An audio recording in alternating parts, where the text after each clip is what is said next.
শরীরের মধ্যে কত রকমের যে রোগে বাসা বাঁধে। তোরা তোর বাবার জ্বালাতনে কাঁদতে বাধ্য হচ্ছে। মাথা দিয়ে ঘন্ট না মুড়ি, হ্যাঁ মুড়ি ঘন্টটা আমি চোখ মুখ দেখেও বোঝা যাচ্ছে যে শরীরটা খারাপ। বাটি রেডি করে রেখেছিস? রুটি দিয়ে মিষ্টি খেতে ভালো লাগে। এখনো মানে আমাদের সমাজে ভালো মানুষ আছে।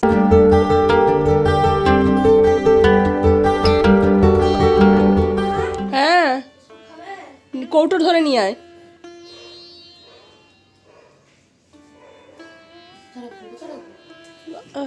যা অবস্থা,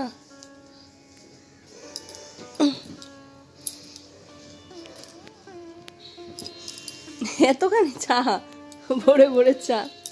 নমস্কার সবাইকে, আমি হাজির হয়ে গেছি আমার একগুচ্ছ স্বপ্ন পূরণের স্বপ্ন নিয়ে তোমাদের সামনে। তোমরা সবাই কেমন আছো? আশা করছি ভালো আছো, আমরাও ভালো আছি। আমার শরীরটা খারাপ। আসলে কি বলতো, মেয়েদের বিয়ের পরে বাচ্চা হয়ে গেলে মনে হয় শরীরের মধ্যে কত রকমের যে রোগে বাসা বাঁধে তার ঠিক ঠিকানা নেই। তো যাই হোক, আজকেও আবার মানে কালকের থেকেই শরীরটা খারাপ।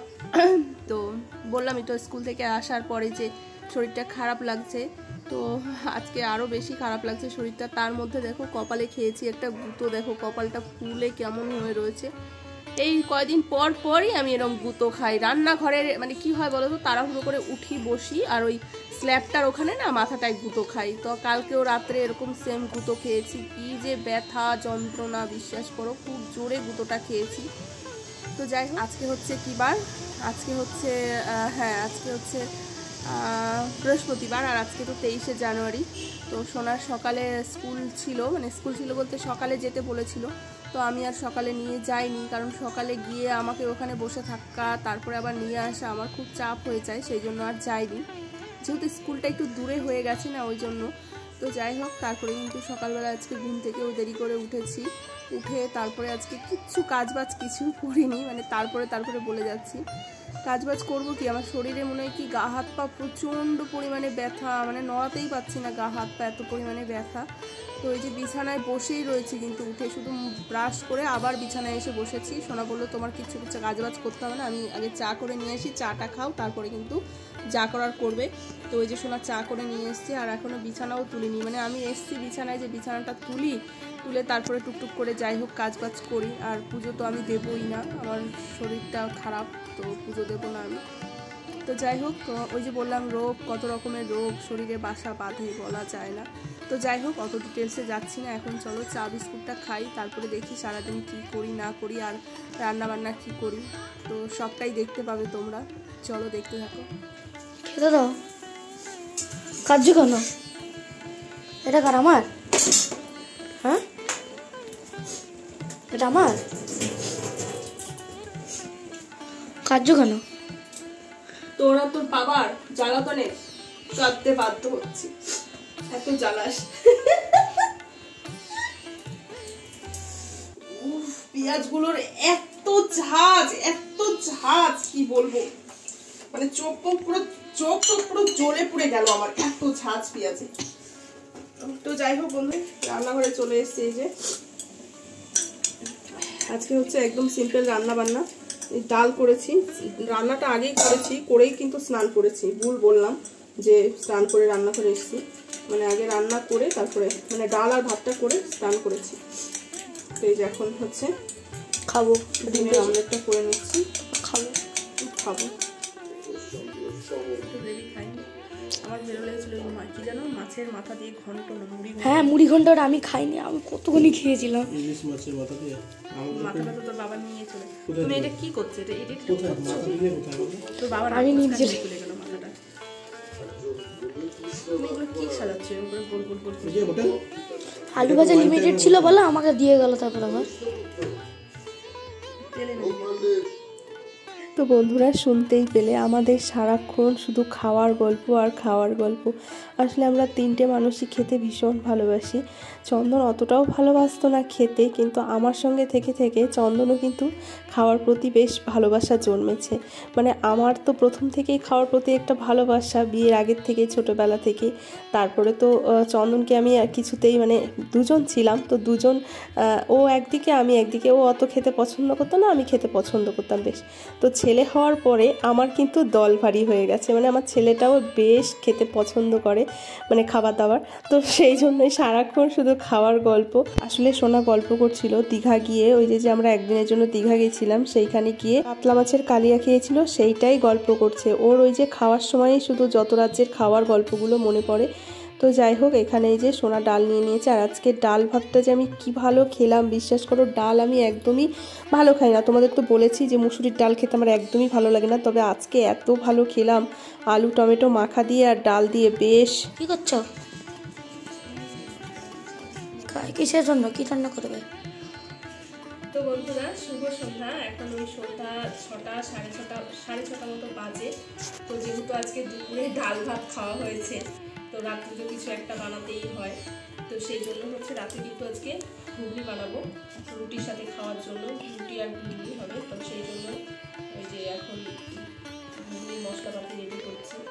আলু দেবো ঘুগনিতে, আর এখানে এই যে দেখো পেঁয়াজ রসুন আদা সব ছুঁড়ে নিয়েছি। আসলে কেমন যেন শরীরটা ভালো নেই, তো মানে ভালো লাগছে না, তো কোনো কিছুতেই এনার্জি পাচ্ছি না। চোখ মুখ দেখে বুঝতে পারছে, চন্দন আজকে অফিস থেকে এসে বলছে চোখ মুখের অবস্থা এরকম কেন, দেখে বোঝাই যাচ্ছে, চোখ মুখ দেখেও বোঝা যাচ্ছে যে শরীরটা খারাপ। কি হয়েছে নাকি তুমি যে বললি তো? তো চলে এসেছি রান্নাঘরে, আর এই যে মটরটা না সকালেই ভিজিয়ে রেখেছিলাম, তো মটর দিয়ে ঘুগনি করব। অনেক দিন ধরেই ঘুগনি খেতে ইচ্ছা করছে সোনার আর সোনার বাবার রাত্রে রুটি দিয়ে। তো সেই জন্যই এই যে সকালেই আমি ঘুগনিটা মানে মটরটা ভিজিয়ে রেখেছিলাম। তো এখন এই যে চলে এসেছি রান্নাঘরে, এখন এই যে প্রেশার কুকারে দিয়ে সিটি দিয়ে দেবো। আর এই যে আলু দেবো, জানো তো প্রথমে আলুটা না বুঝতে পারিনি, দিয়ে দিয়েছি। পরে না দেখলাম যে আলু এতটাও বেশি দেওয়া উচিত হয়নি, 2টো আলু দিলেই ঠিক ছিল। আমি আবার বেশি মানে 3টে আলু দিয়েছি। তো যাই হোক, দিয়ে ফেলেছি, কি আর করা যাবে, অনেকটাই পরিমাণ হয়ে গেছে। তো এখানে এই যে আলুটা দিয়ে আর হচ্ছে মটরটা দিয়ে সিটি দিয়ে নেব কয়েকটা, কারণ জানোই তো ঘুগনিতে একটু প্রেশার কুকারে সিটি না দিলে ঘুগনিটা শক্ত থাকে। আর এটা না ওভারনাইট ভিজিয়ে রাখলে বেশি ভালো হয়। তো আমি যেহেতু রাত্রেবেলা করব দিনের, সেই জন্য কিন্তু সকালবেলায় ভিজিয়ে রেখেছি। সকালবেলাও ভেজাইনি, ঠিক ওই 12টা সাড়ে 12টার দিকে ভিজিয়েছি। তো মটরের মধ্যে না আমি আবার একটু হলুদ আর একটু নুন দিয়ে দিলাম। নুনটা দিলাম বেশ, আলুর মধ্যে নুনটা তাহলে ঢুকবে, কষানোর সময় তো দেবই, তাও অল্প করে একটু দিয়ে দিলাম মটরের মধ্যে, আর একটু আলুর মধ্যে ঢুকলে বেশ ভালো লাগবে খেতে। তো ওইদিকে হচ্ছে গিয়ে মটর সেদ্ধ বসিয়ে আমি এখন এই যে মশলাগুলো একটু করে নেব। ঘুগনিতে একটু মশলা বেশি দিলে ভালো লাগে দেখবে খেতে। তো এখানে এই যে পেঁয়াজ না লঙ্কা আদা আর হচ্ছে রসুন, এটা একটু বেশি করেই আমি হচ্ছে পেস্ট করব, কারণ কালকের জন্য আবার একটু রেখে দেবো, কালকে মানে দুপুরে রান্নার জন্য। যেহেতু মিক্সির বাটিটা না বড় হয়ে গেছে, সেই জন্য কিন্তু অল্প মশলা দিলে না বাটা হয় না। আসলে ছোট বাটিটা খারাপ হয়ে গেছে, সেই জন্যই মশলাটা বেশি করলাম।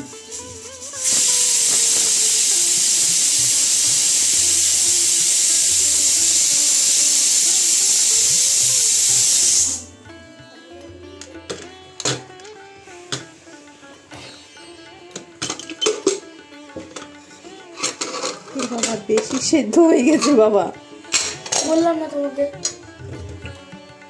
না না ঠিকই আছে, সেদ্ধ হয়নি বেশি, ঠিকই আছে। 2 গ্যাসে না 2টো জিনিস বসিয়ে দিয়েছি, একটাতে ঘুগনি আরেকটাতে হচ্ছে রুটি। আসলে আমরা একটু বেরিয়েছিলাম, মানে সোনার আজকে যেহেতু পড়া ছিল 7:45 থেকে, তো চন্দন বললো চলো তুমিও একটু বেরো, ঘরে একা একা কী করবে। আমি বললাম রান্না আছে, তারপরে বলে ঠিক আছে এসে করে নেবে। তো সেই জন্য কিন্তু অনেকটাই দেরি হয়ে গেছে, তো সেই জন্যই 2 দিকে বসিয়েছি, একদিকে রুটি করে নিচ্ছি আর একদিকে ওই যে ঘুগনিটা করব।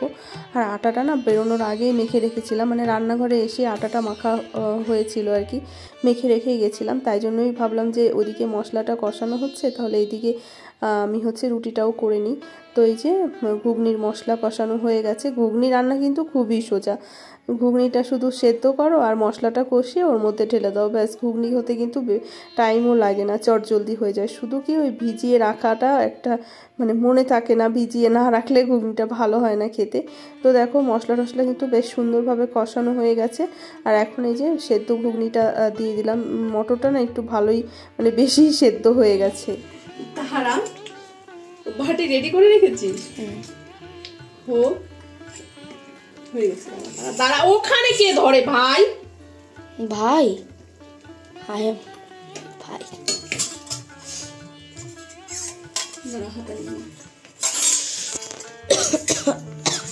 কাশি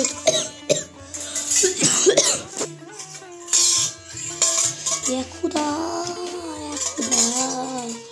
मैं तो खाऊंगा खुदा तुम दिन तो दिएছো তো খালি ঘুগনি খেলে পেট ভরে যাবে তো। खुदा তো বন্ধুরা ফাইনালি রান্না বান্না হলো। রান্না বান্না করে দেখো এতগুলো বাসন হয়েছিল রান্না করার পরে, তো সব কিছু ধুয়ে কমপ্লিট করে নিয়েছি। এখন খাওয়া দাওয়া করবো। আর এখানে হচ্ছে গিয়ে রয়েছে সকালের ডাল আর হচ্ছে ভাত রয়েছে। আর এই যে খাবার থালাও রেডি করে নিয়েছি, গ্যাস পরিষ্কার করেছি। রুটি করলে জানোই তো গ্যাস ফ্যাস কী অবস্থা হয়। আর ওদেরকে ওয়েট করেই রেখে দিয়েছি, কারণ ওরা খেয়ে দিয়ে শুয়ে পড়বে আর আমি একা একা বাসন মাজবো। দেখো ঘড়িতে 12টা বাজে, আসলে বেরিয়েছিলাম না, ওই জন্যই দেরি হয়ে গেল এত। কি বলতো, বলেছিল চন্দন যে আমাদের খেতে দিয়ে দাও আমাকে আর ছেলেকে। তো আমি বললাম না, একদমই না, তোমরা খেয়ে শুয়ে পড়বে আর আমি একা একা বসে বসে বাসন মাজবো, তা হবে না। আগে বাসন টাসন মাজবো, রান্নাঘর পরিষ্কার করব, তারপরে খাওয়া দাওয়া। তো সেই জন্যই সব কিছু কমপ্লিট করে এখন এই যে খেতে বসেছি, মানে বসেছি বলতে খাবো এখন। আর রাতে তো জানোই রান্না কি হয়েছে। সোনা বাবা আয়। আর এই যে দেখো আসার পথে একটু মিষ্টি নিয়ে এসেছিলাম, রুটি দিয়ে মিষ্টি খেতে ভালো লাগে, সেই জন্য নলেন গুড়ের রসগোল্লা। আর এই যে হচ্ছে ঘুগনি, দাঁড়াও দেখাচ্ছি। ঘুগনিটা না মানে মটরটা একটু বেশি সেদ্ধ হয়ে গেছে, অসুবিধা নেই, ঠিক আছে। ঝাল দিয়েছো নাকি? না না না, ফুচকা খেয়েছে তো, খেয়ে টেস্ট করে দিয়েছে, ঝাল দেয়নি। এই যে হচ্ছে ঘুগনি আর এই যে হচ্ছে রুটি। তো এই হয়েছে আজকে আমাদের খাওয়া দাওয়া। চলো দিয়ে দিই ঝটপট। কেমন হয়েছে গো ঘুগনিটা? মজাদার। দেখো বলে না, তোর বাবা না কেমনই জানো একটা সাইলেন্স প্রকৃতির মানুষ। তো এই যে রসগোল্লা নিয়ে এসেছি, ঝোল দেবো রসগোল্লা। ঝোলা তুমি মানে ঘুগনি থেকে রসগোল্লা রসটা দিয়ে বেশি ভালো খাবে বলো। আর হচ্ছে এই যে জল ঘট। আজকে জানো আমরা কি কাণ্ড ঘটিয়ে এসেছি? আসলে কি বলতো, হিসাবে আজকে চন্দনের গন্ডগোল হয়েছে। হয়েছে কি, একটা তুমি খাও আর আমরা খাচ্ছি। হয়েছে কি আজকে, মানে যখন হচ্ছে মিষ্টির দোকানে পেমেন্ট করা হয়ে গেছে 20 টাকা বেশি, তো রসগোল্লা আর এইগুলো নিয়েছি, ঠিক আছে। নেওয়ার পরে 20 টাকা বেশি পেমেন্ট করেছে। তো চন্দন বুঝতে পারেনি পেমেন্ট, জানো তো। আস্তে এখনো জগতে মানে এখনো মানে আমাদের সমাজে ভালো মানুষ আছে, জানি 20 টাকাটা কোনো ফ্যাক্ট না, বলো 20 টাকাটা ফ্যাক্ট না, তারপরেও মানুষটা মানে দোকানদারটা কি ভালো বললো, দাদা 20 টাকা, ও বলছে 120 টাকা দিয়ে দিয়েছে, বলে দেওয়াও হয়ে গেছে ফট করে। তারপরে দোকানদারটা হিসাব করে বলে কি, দাদা 20 টাকা না তো 16 টাকা, 16 টাকা বেশি দিয়েছে। হ্যাঁ বলছে দাদা 16 টাকা তো বেশি দিয়ে দিয়েছেন। তারপরে 16 টাকা আবার ফেরত দিতে চাইছে দোকানদার। তারপরে চন্দন বললো থাক, আর টাকা ফেরত দিতে হবে না, তুমি বরং এই দুটো মিষ্টি দিতে। তারপরে এই দুটো মিষ্টি নিয়ে এসেছি। 8 টাকা করে? হ্যাঁ 8 টাকা করে।